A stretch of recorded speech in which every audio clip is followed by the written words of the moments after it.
My name is Archdeacon Bill Gray, and I'm the priest of the Anglican parish of Bobcaygeon, Dunsford, and Burnt River in Ontario. I'm speaking to you from behind this altar in the Sanctuary of Christ Anglican Church in Bobcaygeon, a very historic church which was built by the community's founders. My sermon is for the 6th Sunday of Easter, May the 17th, and focuses on the 17th chapter of the book of the Acts of the Apostles, which is a brief history of the early Christian church. In this story, we encounter the Apostle Paul, a founder of many early Christian communities, as he visits the ancient city in Greece of Athens. Athens is the birthplace of such noble institutions as democracy, modern-day philosophy, the Olympics. It was in Athens, in ancient Greece, that great mythology of the pantheon of Greek gods was developed and known, where we are introduced to such noble characters as Zeus and all the other Greek gods. Paul is near the Acropolis. He's actually located at the Areopagus, this great stone outcropping where many ancient leaders and philosophers of Greece used to gather in order to debate and discuss the great issues of the day. While Paul is walking across the Areopagus, he encounters this ancient altar, perhaps an altar not unlike the one I'm standing behind here at Christ Church. And across the front of the altar, he finds the inscription that says, "To an unknown God." It's kind of amazing when you think about it, and important to note that in this great ancient civilization that knew the mythology of Greek gods, that had developed acute thinking through philosophy, had developed governance that led to modern day democracy.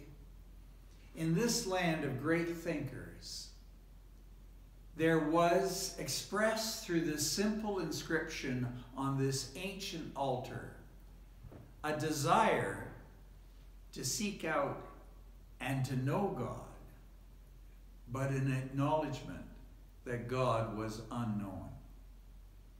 I suppose in many ways that's not unlike our modern day predicament. Poll after poll, census after census taken in Canada and throughout North America, and would be reflective of the case in Europe as well, has found that much of our population, most citizens, still claim to have a belief in God, a desire to reach out and accept that there is a higher power. And yet, that same census would also indicate that most of the population does not have any particular religious affiliation or participation or belonging in a faith community. There is a minority of those populations that attend church on a regular basis. And so in many ways we could describe the altar to which modern civilization worships at as having the inscription, "To an unknown God." Paul wants to make that God known. He takes advantage of the gathering of great thinkers and leaders that he encounters at the Areopagus, and he wants to share with them the good news that he has discovered and the God that he has encountered. Now remember, in doing so, that Paul was unlike many other apostles. He had not met or known the physical Jesus, the human Jesus, while he was alive. Paul came to his faith in Jesus later in life. He had been a great doctor of the law and a leader of the Jewish faith in Israel, and indeed, he had been responsible for the persecution of many early Christians and followers of Jesus. But in that great conversion on the road to Damascus, he was converted through an experience and encounter with the resurrected Christ and the living God. He discovered in his own conversion that God for him wasn't so much a presence that was revealed through material things, not even through golden or brass crosses, or physical churches or temples or mountaintop experiences like Moses. Paul's conversion was through a spiritual vision and an interior conversion.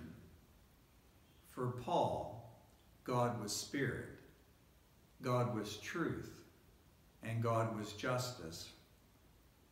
And in the forgiveness that Paul experienced, God was love. And so he tries to share with his ancient audience of Athenian philosophers and leaders his own experience of the resurrected Christ. And that indeed, unlike all the pantheon of gods that were known through Greek mythology, this God had become human through his Son. Rather than a God that was remote and powerful and distant and non-human, that lived on top of Mount Olympus, this God had become intimate and known and as one of us. And indeed, this God so much wanted to demonstrate his love for us that he gave his only Son as a sacrifice upon a cross to face an execution, to experience and participate in all human experiences, including death,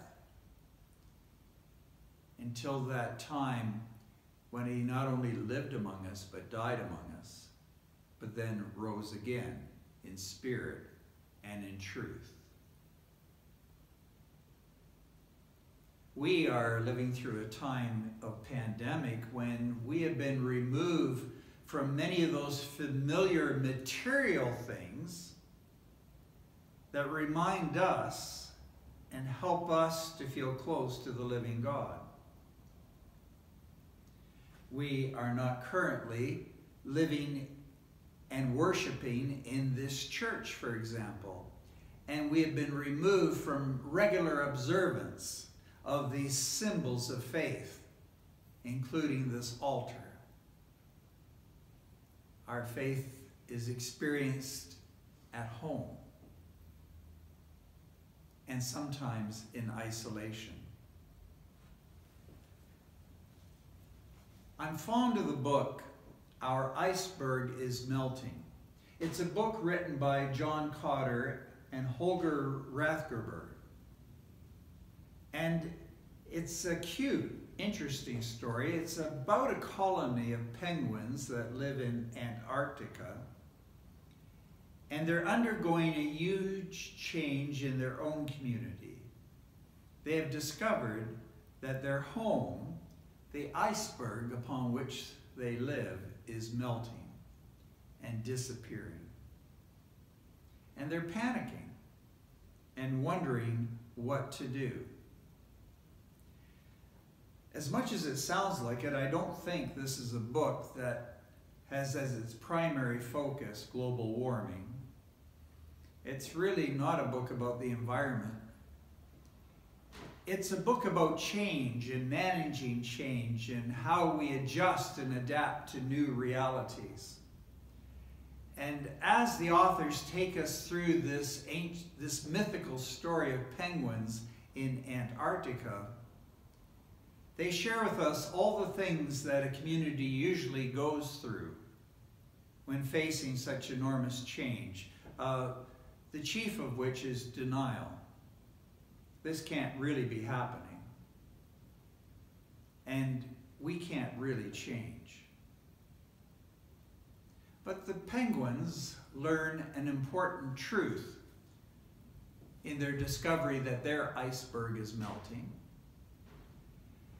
They discover that their identity and who they are is not the same as where they live and what they physically inhabit. They learn this great truth that they can change, that they can adapt, and they can challenge new realities and live in different ways. They discover that they have to move, even if it's just to another iceberg. And even if that new iceberg home were to melt and diminish and disappear, they would learn how to adapt again and find a new place to live. I suppose that's very similar to the kind of reality we're experiencing. In some ways, the altar at which we worship in the immediate context is an altar that has as its inscription, "To an unknown God." And we have to discover the presence and reality of God in our lives in a new and different way. And to know that as important as these sanctuaries are, as important as this altar is as our focus of faith, that God ultimately, as the Apostle Paul discovered, is not related entirely to material things. God is not the same as temple. God is not the same as mountaintop theophanies or epiphanies.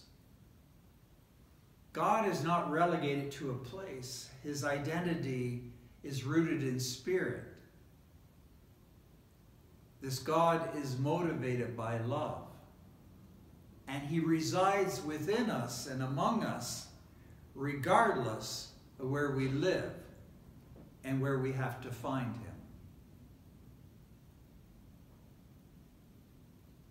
What kind of God do you know? Is your God unknown? Or is your God the one revealed to us by Jesus Christ, who made him a companion, who showed us that he's intimately involved in our lives and among us, who is spirit and truth and resurrected from the dead and overcame every obstacle, including death itself, and demonstrated ultimately through his sacrifice that he cares so much for us, that he loves us and would lay down his life for us. Amen.